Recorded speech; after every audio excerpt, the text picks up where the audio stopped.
पाक मांग रहा है लोन, दुनिया में हो रही है किरकिरी। मुनीर ने क्या से क्या पाकिस्तान को बना दिया। कल तक दुनिया पाक के बारे में जो रखती थी राय, अब उससे आगे ले गया मुनीर पाक को।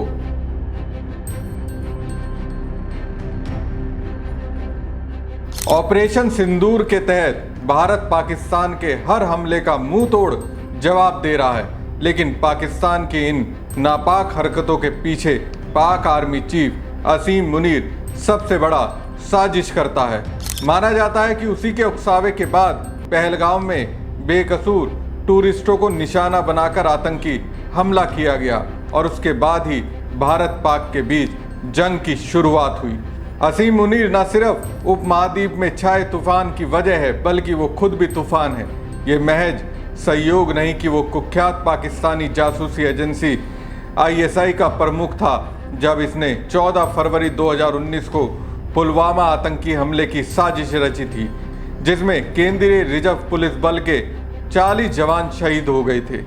इसके 6 साल बाद मुनीर, जो अब असल में पाकिस्तान का सर्वे सर्वा है, एक बार फिर भारत के निशाने पर है, क्योंकि वो पहलगाम आतंकी हमले का कथित मास्टरमाइंड है।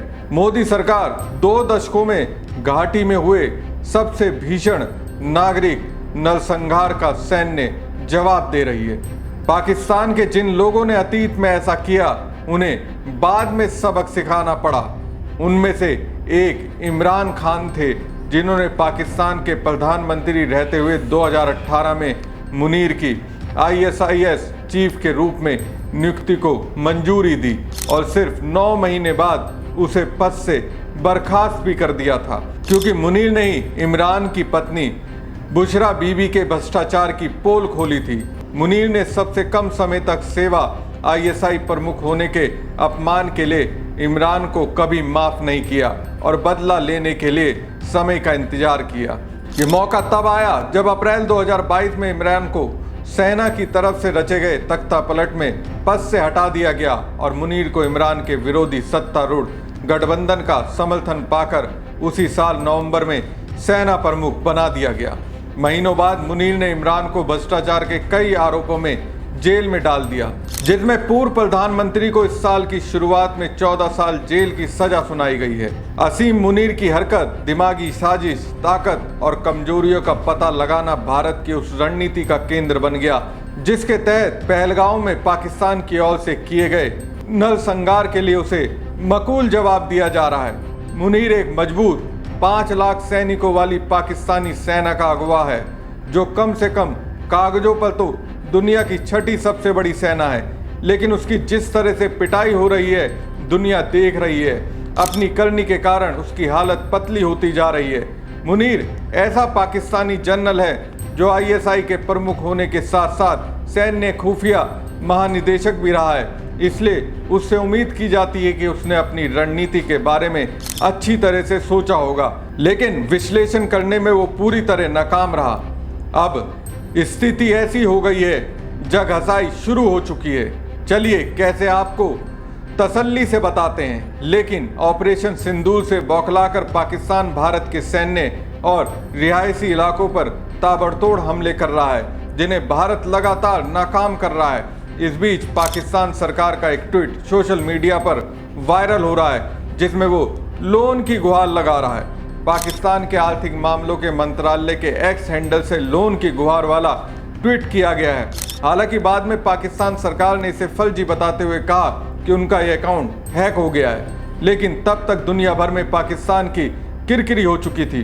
भारत से जंग के हालात के बीच पाकिस्तान ने अपने सहयोगी देशों से कर्जा मांगा था। पाक सरकार ने कहा था कि दुश्मन ने उन्हें काफ़ी नुकसान पहुंचाया है, ऐसे में उन्हें और कर्ज चाहिए। पोस्ट में कहा गया कि इस मौजूदा स्थिति और शेयर बाजार की खस्ता हालत की वजह से हम हमारे अंतर्राष्ट्रीय साझेदारों से मदद चाहते हैं। इस पोस्ट में वर्ल्ड बैंक को टैग भी किया गया। PIB इंडिया ने भी पाकिस्तान सरकार की ओर से इस पोस्ट को शेयर करते हुए इस पर चुटकी ली।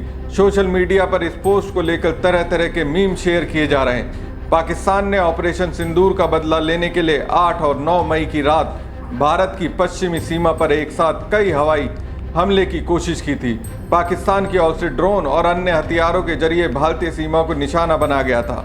इसके साथ ही जम्मू कश्मीर में नियंत्रण रेखा पर कई बार सीज फायर का उल्लंघन किया गया था। सेना ने कहा कि ऑपरेशन सिंदूर के तहत सभी ड्रोन हमलों को सफलतापूर्वक नष्ट कर दिया और सीज फायर उल्लंघन का मुंह तोड़ जवाब दिया गया है। सेना ने स्पष्ट शब्दों में कहा कि भारतीय सीमाओं को रक्षा के लिए हर जरूरी कदम उठाए जाएंगे और किसी भी नापाक मंसूबे को बर्दाश्त नहीं किया जाएगा। आपको बता दें कि अमेरिका में स्थित दक्षिण एशियाई विश्लेषक माइकल कुलिंगमैन कहते हैं, मुनीर ने आर्मी चीफ बनने के बाद जिस तरह हर तरफ से संकट का सामना किया वह काफी कुछ बताता है। पाकिस्तान में गंभीर राजनीतिक अस्थिरता थी, अर्थव्यवस्था पतन के कगार पर थी, आतंकवाद फिर से बढ़ रहा था और सेना में एक साफ आंतरिक असंतोष था।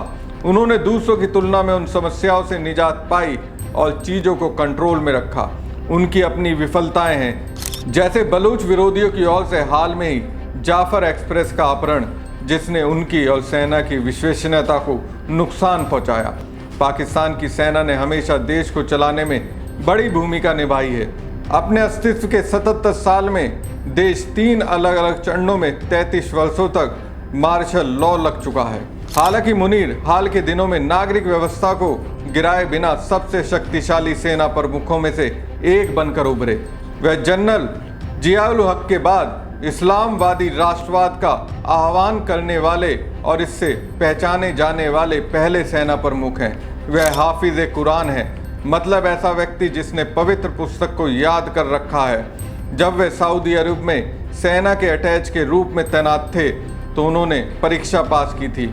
मुनीर ने सेना में कमीशन जीतने से पहले गैरिसन शहर के एक मदरसे में पढ़ाई की थी, लेकिन उन्होंने पाकिस्तान मिलिट्री एकेडमी के बजाय ऑफिसर ट्रेनिंग स्कूल के जरिए सेना में कमीशन मिला। लेकिन इससे सेना के शीर्ष पदों पर उनकी तेजी से बढ़ती हुई ताकत नहीं रुकी। भारत की भारी खुफिया agency research and analysis wing के प्रमुख सचिव और पाकिस्तान के विशेषज्ञ राणा बनर्जी कहते हैं, मुनीर का पहला नाम आसिम का मतलब रक्षक है। सेना प्रमुख धार्मिक भक्ति और मकसद की गहरी भावना से प्रेरित हैं। वह विशेष रूप से अपने प्रतिद्वंदियों को सजा दिलाने में सावधानी बरतते हैं, लेकिन वो दूरदर्शी नहीं है और उनकी सोच घिसी पिटी है, यहाँ तक कि सख्त भी लगती है। हाल ही में उन्होंने जानबूझकर भारत विरोधी अपमानजनक लहजा अपनाया है। यह सब उनके गुरु और पूर्व जनरल कमर जावेद बाजवा के बिल्कुल उलट है, जो 2016 से 2022 के बीच सेना प्रमुख थे। जब इमरान खान प्रधानमंत्री थे और सार्वजनिक नीति पर सेना के प्रभुत्व का दावा करते थे, तब बाजवा पाकिस्तानी राजनीति में पर्दे के पीछे से एक शक्तिशाली खिलाड़ी थे। उनके कार्यकाल के दौरान ही पुलवामा हमला हुआ था और भारत ने पाकिस्तानियों के अंदर घुसकर आतंकी ठिकानों पर एयर स्ट्राइक करके जवाब दिया था। 1971 के युद्ध के बाद भारत की ओर से किया गया पहला ऐसा हवाई हमला यह एक ऐसा कदम था जिसने एक मिसाल कायम की, जिसने पाकिस्तान को संकेत दिया कि इस तरह के सीमा पार आतंकी हमलों का जवाब जरूर दिया जाएगा। इसके बाद बाजवा ने फरवरी 2021 में नियंत्रण रेखा पर सीज फायर समझौता किया, जो मुनीर की ओर से पहलगाम नरसंहार की साजिश रचने और इसे खत्म करने से पहले 4 साल तक कायम रहा। जैसे कि पाकिस्तान में भारत के पूर्व उच्चायुक्त अजय बिसारिया बताते हैं, बाजवा एक अलग विचारधारा के थे, क्योंकि उनका मानना था कि सेना द्वारा बनाए गए पूरे जिहादी कॉम्प्लेक्स ने पाकिस्तान की अच्छी सेवा करना बंद कर दिया था और वो अपना ध्यान आर्थिक विकास पर केंद्रित करना चाहते थे। वे बदलाव चाहते थे, लेकिन वो धीरे धीरे बदलाव करने वाले थे। इस बीच उनके और इमरान के बीच खटास आ गई और वे अपना धैर्य खो बैठे। बाजवा की नीति को दरकिनार करते हुए मुनीर की पाकिस्तान के बारे में सोच एक कठोर राज्य की है, जो आंतरिक और बाहरी दोनों तरह के खतरों के खिलाफ मजबूत सैन्य कार्रवाई के लिए हमेशा तैयार है। बनर्जी कहते हैं कि आंतरिक रूप से मुनीर ने सेना और राजनीतिक स्पेक्ट्रम में असहमति को बेरहमी से कुचल दिया है। बाहरी तौर पर उन्होंने एक सख्त सीधा दृष्टिकोण अपनाया, खासकर अफगानिस्तान में तालिबान सरकार के प्रति, जब उनके पाकिस्तान में इस्लामी अमीरियत के लिए जोर देने वाले विरोधी समूह तारीक तालिबान पाकिस्तान को शरण देने लगा और फंडिंग करना जारी रखा। 2023 के अंत में मुनीर ने पाकिस्तान में 1.5 लाख से ज़्यादा अफगान शरणार्थियों को बाहर कर दिया, जिससे वह अफगानिस्तान में सत्तारूढ़ तालिबान के साथ सीधे टकराव में आ गया। विशेषज्ञों का मानना है कि मुनीर की ओर से पहलगाम हमले को हरी झंडे देने के कई कारण हैं। इसमें से एक कारण घरेलू उथल पुथल भी है, जिसमें आंतरिक विभाजन और विद्रोह को संभालने में फेल होना भी शामिल है, जिसने सेना की छवि को नुकसान पहुंचाया।